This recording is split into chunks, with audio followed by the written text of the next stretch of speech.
So South Africa has reiterated its call for the International Court of Justice to order Israel to stop the escalated attack on Palestinians. Thousands of people have died since a military offensive started in Gaza in October in response to a surprise attack by Hamas militants. Pretoria is accusing Tel Aviv of violating its obligations under the Genocide Convention and is calling on the World Court to implement additional provisional measures.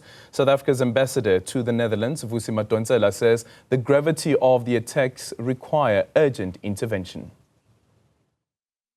Sadly, South Africa is yet again compelled to return to this court in recognition of its obligation under the Genocide Convention due to the continuing annihilation of the Palestinian people, with over 35,000 now killed and most of Gaza reduced to rubble.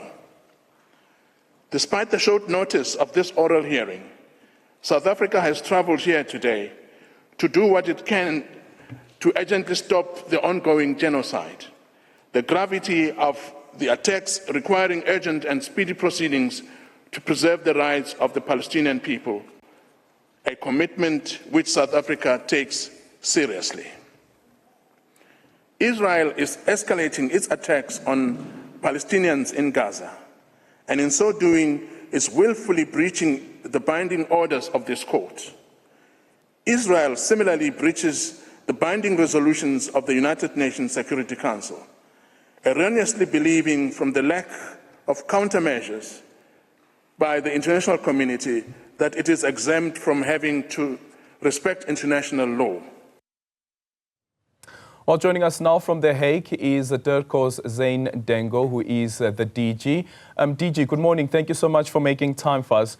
To what end will South Africa continuously go back to the ICJ to request for additional provisional measures, considering that this is now the third attempt? And as we heard there from our ambassador Madonsela there, that Israel has violated what has already been meted out by the court.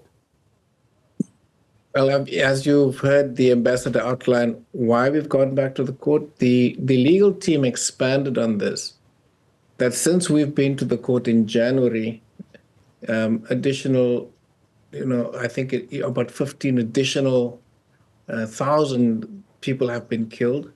The conditions have deteriorated rapidly. The facts on the ground have changed rapidly. And facts on the ground really just means that the harms caused by Israel through genocidal acts have deteriorated rapidly. That necessitates us going back to the court to seek an urgent injunction by the court to stop these acts. So it's not about when we will stop going there. I think the onus is on Israel to stop the genocidal acts. We are asking the court to use the powers that it has to unambiguously give the order towards a cessation of military operations, both in Gaza and in Rafah, that will effectively give rise to the situation where peace prevails, talks can begin, humanitarian aid can flow in. None of that can happen if Israel continues at the scale at which it is. Not just, it's not just a limited operation, it's a massive operation. What our teams also pointed out is that the attacks on Rafah as part of a systemic plan. You can see now that it's a systemic plan to depopulate Gaza, to make it difficult, if not completely impossible, for Palestinians to rebuild when the day eventually arises when the guns go silent. So it is our duty under the convention to take this to the court through the only means available, the legal means available to get a peaceful solution, legally and peacefully asking Israel to stop its genocidal actions. We've seen failures at the Security Council. We've seen the peace talks, which is the political process, fail continuously. We've seen Israel pull out of the peace talks last week, and thereby continuing the attacks on Rafah. We cite, for example, the various bits of evidence and the inputs from UN specialists that says that if there's a ground assault in Rafah, the consequences would be catastrophic. So it is our duty, in line with our obligations under the convention, to go to the court as often as we need to, but we hope that this is the last time, because there is no other time after this. If you look at the pace at which the destruction is happening, if the court doesn't act, if the international community does not act, this will be a genocide at the scale in the last 100 years that we would not have seen before. And we make this point because as a percentage of population, the number of civilians killed in Gaza is catastrophic and unprecedented. Yeah, and again, DG, there were the provisional measures that were instituted, but what has happened since? As Ambassador Madonsela has expressed there, again, to what end will South Africa continuously go back to the ICJ? Why isn't this being enforced? Where is the Security Council? That's the point that, so the Security Council has the powers to enforce the provisional orders. In fact, it has an obligation to enforce binding orders from the ICJ. And we've seen that Israel has, not complied with these binding orders. But this is because there's institutionalized impunity that Israel believes it has. And they believe they have this institutionalized impunity because they've been allowed to act with any countermeasures for close on to 76 years. And this has allowed them to engage in the form of violent action and genocide that they have. And we're hoping that this time there'll be a definitive, set of provisions from the court that is not implicit, that's explicit, and that this is then enforced through the Security Council, but it also through other state parties to the Genocide Convention who have to comply with their own obligations under the same convention to ensure that they get Israel to comply. This includes countries that are arming Israel, that are supplying them with national resources necessary to continue the military operations.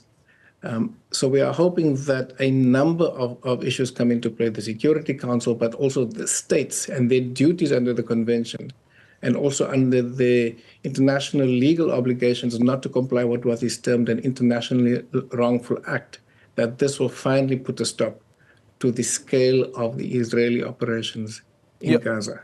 If we look at the first edition, the first provisional measures that were issued and also the judgment that was handed down at the time, and I want to go back to an interview that the former president of the International Court of Justice, Joan Donnock, had with the BBC's Hard Talk. And in that interview, she says that according to the finding or the order of the court, it was said that Palestinians have a plausible right to be protected from genocide. It did not decide that the claim of a genocide was plausible. There was a risk of irreparable harm of the Palestinian right to be protected from genocide, not that the claim of genocide was plausible. Does DG accept this as the correct interpretation? No, I don't, and I'm not alone in this. I think if you speak to most international legal scholars and you've read on what they've said after that interview, it's a real pity on Judge Donohue's legacy as a judge that she did that interview. It's been called ethical flip-flopping. So I don't think we should be taking that interview as the definitive response by the court. She's no longer a judge. We must listen to what the judges have to say. If you look at the last judgment in March, one of the judges, in fact, it was the current chair of the president of the court who took Donohue's place, who said the red lights of genocide are flashing. The world needs to pay attention. We need to be guided by the current judges sitting on the bench, not the judge that is left and is now trying to explain a decision she was party to while she was on the bench. Okay. What's the next step then for South Africa? I see that there's a report as well that around 13 foreign ministries have called on Gaza to stop its attack on Rafah, its assault on Rafah. But from South Africa's position outside of the court, is there anything else that can be done to find a solution? Look, I think the immediate solution that we're seeking to effect is through the courts. I think the court has got a binding role to play, but we're also working with others who are on the Security Council. We are not in the Security Council, so we're working with countries are on there to draft the kind of resolution that will complement the work that we're doing at the ICJ.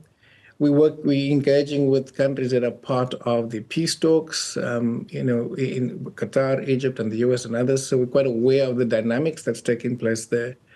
So there's many stakeholders and role players that are trying what they can to end this genocide. Our view is that we will use the institutions of global governance, which is the major peaceful route mandated by the institutions of global governance to achieve this. So we will work with whatever processes there are at play, but we will also use the international legal route to effect an end to the carnage. Yeah. DG, just finally, following last year's decision by Parliament to sever ties with Israel, is South Africa still pursuing that? Look, the Parliament that passed the resolution, Cabinet had not made a decision on whether they will effect that resolution. So when Cabinet makes a decision, then as the implementing arm of the executive, we will consider whatever they ask us to do. Yeah, but for now, Cabinet hasn't decided on that. No, Cabinet has not decided on it. Okay, thank you so much for your time. That is DIRCO's DG there, Zane Dangor, live to us from The Hague. And of course, today, Israel will respond to this new application that has been brought by South Africa. Still to